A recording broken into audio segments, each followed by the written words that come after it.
Hey, I'm here. Sammy, I've not seen your channel yet. I haven't quite figured out where it's at, but I'll keep looking for it. Or maybe Dad could share it with me. Man, I'm super bright. I don't know what that is. Oh, it just went off a little bit. Let's see. It's kind of laggy. I have not seen your channel. Maybe your dad could text me or email me a link to your channel. So what do you think about that?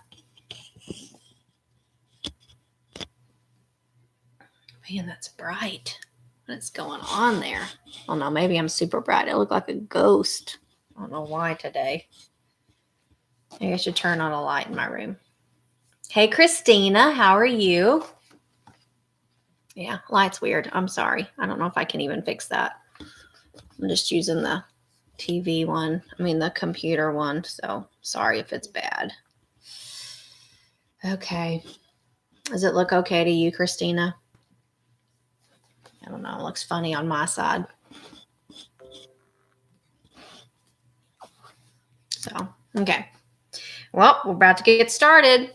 So we left off my front porch the other day with Flute the canary going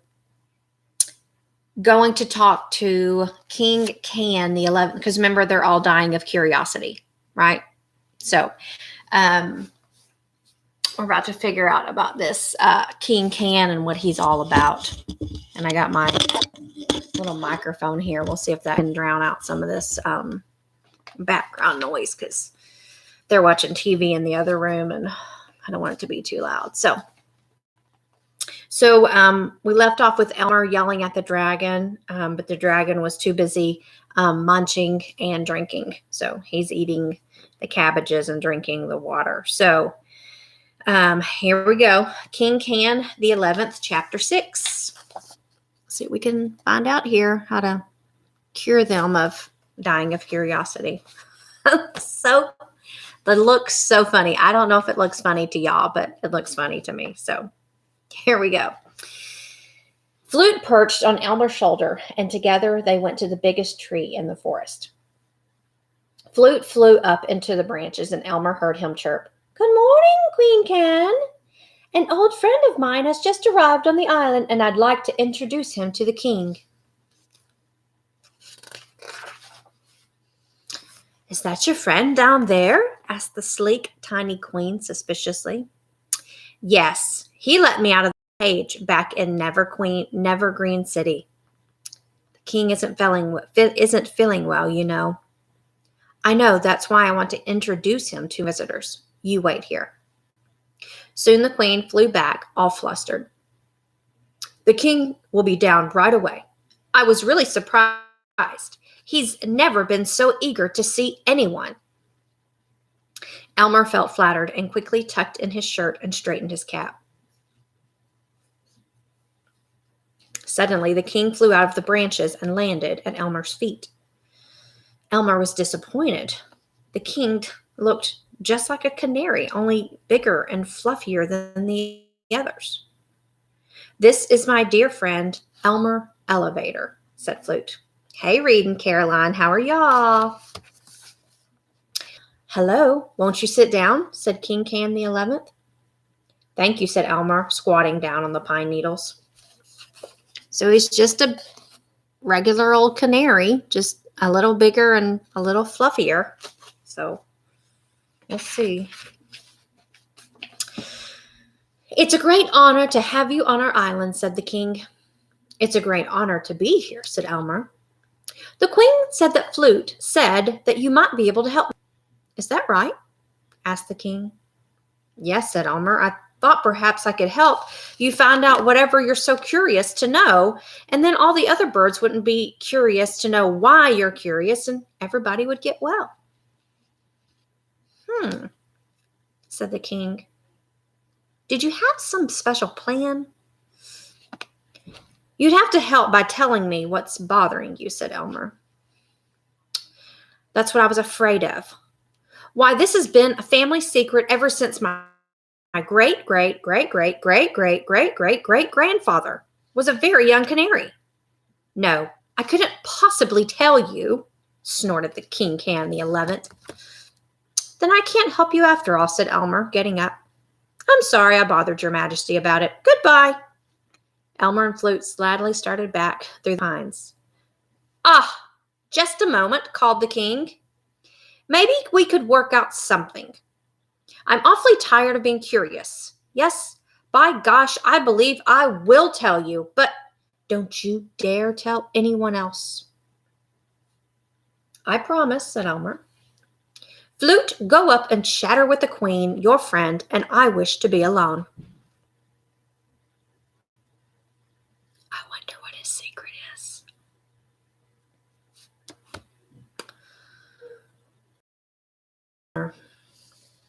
You can't imagine how hard it is for me to tell you our family secret. I'm sure it's extremely difficult, said Elmer helpfully. Well, the secret is,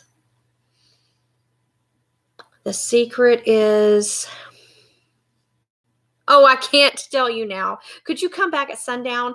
I just can't say it in the bright sunlight. I wonder what it could possibly be. I understand, said Elmer, and I'll be glad to come back later, he said to Flute, who had been trying hard not to yawn in front of the queen, and together they went to find the dragon. Well, did you see the king? Asked the dragon, who was resting comfortably beside the pool, his stomach bulging with skunk cabbages and ostrich ferns. Yes, but now I'm really curious. I'm to go back at sundown, and then he's going to tell me the secret. It's a very old family secret. I just can't stand it. I just can't stand it, said Flute. Oh, I'll be so glad to be rid of the curiosity plague. I'll do my best, said Elmer, taking a long drink of water and settling down beside the dragon to eat 8 tangerines. Elmer and the dragon fell fast asleep while Flute went all over the island spreading the news and waiting for sundown. And that's all of chapter 6. On to chapter 7, The Secret.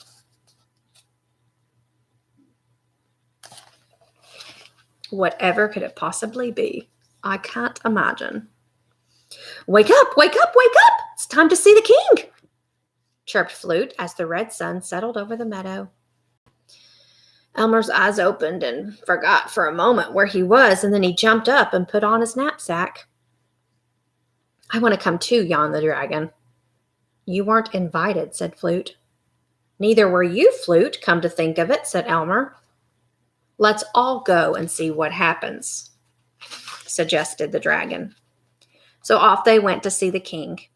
He was waiting for them at the foot of the very tall tree, nervously hopping from one foot to the other, pecking at imaginary mosquitoes. What's that? He asked, pointing to the dragon. That's my good friend, the baby dragon. I rescued him 2 days ago, and now he's taking me home. I don't like him, said the king, feeling small and helpless. Oh, yes, you do, said Flute. Quiet, Flute. I guess I know what I like and what I don't. The dragon drooped his head and began to back away. Oh, well, said the king, come on back. If I'm going to tell the secret to anyone, it'll never be a secret anymore, and I suppose you might as well know too. I do wish it weren't such an old secret. Hey, Faith, glad you're here with us. Flute, the dragon, and Elmer waited patiently while the king looked at the ground and then up at the tree and then back down at the ground. Treasure, he whispered so suddenly that they all jumped into the air. At least I think it's treasure, but I can't find out without your help. Where? Asked Elmer. It's not very far from here, said the king. Elmer, Flute, and the dragon looked every which way to see where the treasure could be. "Oh gosh, I guess I'll have to tell you where too," said poor old King Can the 11th. "It's buried. It's buried right under this tree in a big iron chest." "What sort of treasure?" asked Elmer. "That's what I'm dying of curiosity to know," said the king. "So that's it?" sighed Flute. "And you're sure this is the right tree?" asked Elmer. "Absolutely. You see, it's much bigger than the others, and that's because it was the only one here when the settlers came. They planted the other pines and the apple orchard so they'd have wood and food when they returned, but they never came back, and their chest is still buried right here." Everybody waited for the king to continue, but he didn't, so Elmer said, "Let's dig it up." "Yes, let's," echoed Flute. "All right," said the king. "My secret's all spoiled now anyway. You'll find the shovel under that rock." "What shovel?" asked Elmer. "The settlers left a shovel over there. It's rusty by now, but it's probably better than nothing." Elmer went to get the shovel while the king danced around on the pine needles, chirping, "I'm feeling better already." The queen, kept tittering and muttering to herself, "I never thought I'd live to see this day." "Now, where should I begin digging?" asked Elmer. So there's a big old tree and a shovel and the canaries and the dragon. So the treasure's apparently under this tree in an iron chest.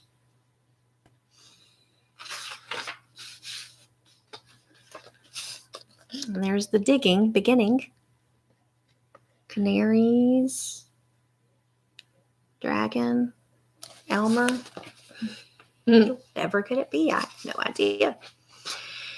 "It's a rhyme," said the king. "It goes like this: 4 shovel links from the trunk of the pine, making the rock the guide for the line."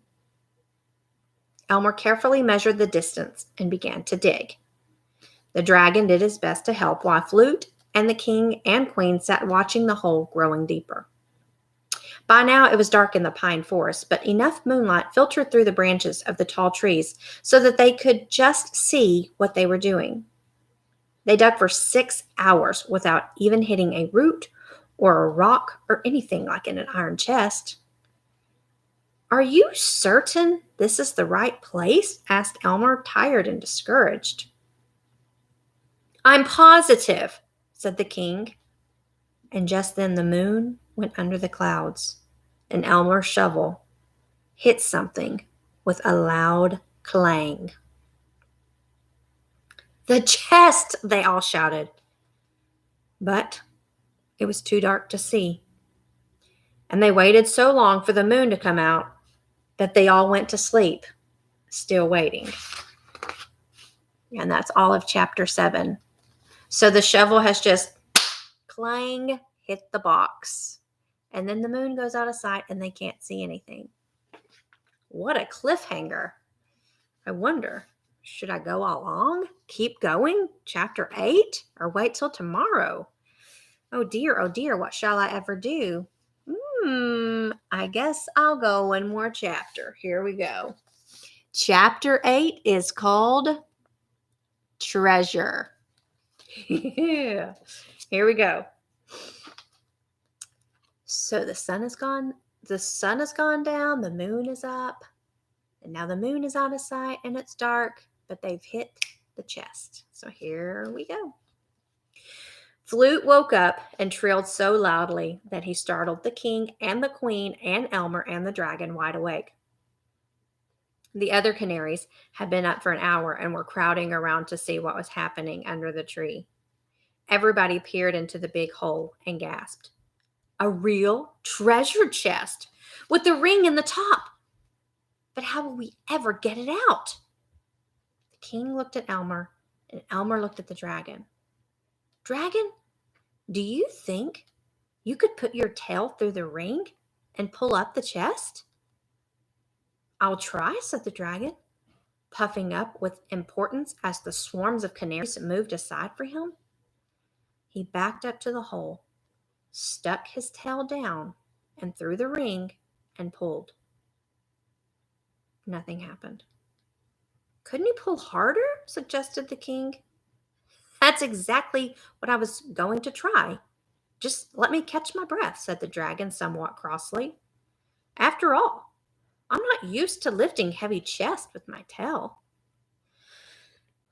He took a deep, deep breath and pulled very, very hard.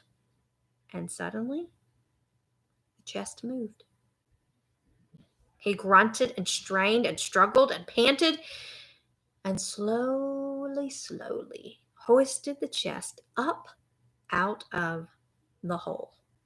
"Far enough," yelled Elmer. "Now walk forward and set it down." It is out of the hole. The dragon has removed the chest. Crash! The chest fell down on the pine needles, and the dragon staggered off to sit down while the canary shouted, "Bravo! Bravo!" "Quiet! Quiet!" yelled the King Can the 11th. "I am now about to tell you the last part of the secret." The key to this chest? The key to this chest? Well, anyway, this is the last part of the secret. My illustrious ancestor, King Can I, stole the key from the settlers, and the key to this chest is in my nest. Go get it, Flute. No, never mind. I'll go get it myself. The king flew up to his nest and down again with a big brass key in his beak. Elmer pried out the dirt in the keyhole with his jackknife and put in the key. Click! The lock turned. Elmer threw back the lid and picked up a note lying on top of a piece of heavy canvas. "Can you read what it says?" asked the king. "Yes," said Elmer, feeling sick with excitement as he read the note aloud. Should I stop there? No, I won't stop there. Here's what the note says. "This chest was left here by Oliver Hinkle for the purpose of helping him and his friends to settle on this island when he returns. In the event that he does not return to find the chest himself, the chest becomes the property of whoever discovers it. The following is a list of the items herein buried: 12 pewter plates, 6 pewter cups, 12 table settings of sterling silver, 1 iron skillet, 2 iron pots with lids, and 1 coffee mill." "Oh, rubbish," interrupted the king. "Isn't there anything but cooking utensils?" "Let me finish the list," said Elmer, and he continued reading. 1 can each of salt and sugar, 1 axe, 1 tinderbox, 5 bags of seed, including squash, corn, cabbage, wheat, and millet, 1 gold watch and chain belonging to my wife Sarah, 1 sterling silver harmonica, and 6 bags of gold pieces. So, here's a picture of all the things. There's the letter in beautiful script handwriting. And there's all the canaries sitting around listening to the letter. Now, my question to you, does all of this stuff sound important to canaries? I don't know, but I think not. And Hudson, I don't know if you're listening, but if you are, I wish I could give you a big old hug right now. But if you're here, I hope you're enjoying this story. Gold! I knew it! Just think of it, Queen. 6 bags of gold, trilled the king. What will you do with them, King dear? Asked the Queen. I won't do anything with them. I'll just have them and be rich. Shall I unpack now? Asked Elmer, who was anxious to see this sterling silver harmonica. By all means, ordered King Can the 11th, strutting back and forth in front of the twittering canaries. Elmer unpacked everything, and at last came to the sterling silver harmonica. He blew on it gently, and the sound was so sweet that all the canaries stopped chattering and listened. The king listened too, with tears in his eyes. When Elmer had finished playing, the bear went over the mountain, the bear went over the mountain, the bear went over the mountain. The king flew up to a branch of the pine and said solemnly, Elmer, on behalf of the Queen and myself and all the other Feather Islanders, I want to thank you and your dragon friend for digging up this treasure and thereby ridding us of the plague of curiosity. There's the treasure that Elmer's unpacking. The canary sitting there, a dragon, and Elmer. So the plague of curiosity has been satisfied. I now present you with that silver harmonica, which you play so beautifully, and 3 of the 6 bags of gold. And to this brave dragon, I present the gold watch and chain. Elmer, fasten it around his neck. Elmer hooked the chain around the dragon's neck, arranging the watch at its throat. How's that? Asked Elmer. I can't see it, but it feels just fine, said the proud baby dragon. The birds all clapped their wings, and then the dragon, who really didn't care for speeches, remarked, Looking at those pots and plates makes me hungry. Let's celebrate and eat something. Goodness, said the Queen. I don't believe we've ever had a celebration before. Whatever shall we eat? Tangerines, said Elmer. I bet you've never even tasted one. Elmer peeled 12 of the 31 tangerines he had left in his knapsack and put one on each of the 12 pewter plates. And then he hurried off to pick a good mess of skunk cabbages and ostrich ferns for the dragon. And when he came back, everyone crowded around to feast. Elmer sat beside the dragon and ate 9 tangerines all by himself. And then he played Turkey in the Straw on the sterling silver harmonica, while the king did a jig on the pewter plate. A jig's a little dance. Soon everybody joined in the dancing, and they danced themselves to sleep all over the pine needles under the great tall tree. They're having a celebration that they've never had before. That's so fantastic.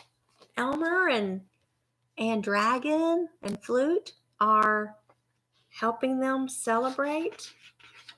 And unfortunately, that is all of chapter 8. Elmer and his elephant. I'm sorry. Elmer and his dragon have 2 more chapters. And so we will finish Elmer and his dragon tomorrow. And then we'll start book 3, The Dragons of Blue Land. So that's our next book. So thank you for joining me. The treasure was everything that the settlers had left, plates and pots and pans and sugar and salt and cups and coffee mill. That's really important because who doesn't like coffee? And a skillet and beautiful watch with a chain on it, and bags of gold pieces and a harmonica. So um, Elmer knew how to play the harmonica, and it made beautiful music for all to hear. And so Elmer has cured the island of the plague of curiosity. And so all of wondering what's in the treasure has now been found out. And so now King can just rest calmly and just not be curious and feeling ill. Yes, there was a watch, and seeds and an axe and millet and things like that. So that's all for reading tonight. So y'all have a fantastic night tonight. We got some rain at our house tonight, so I'm wondering if the rain's going to stay away or if we're going to get some more of that. So have a good evening. Second grade, I will see you tomorrow at 10 o'clock. Zoom, zoom, zooming.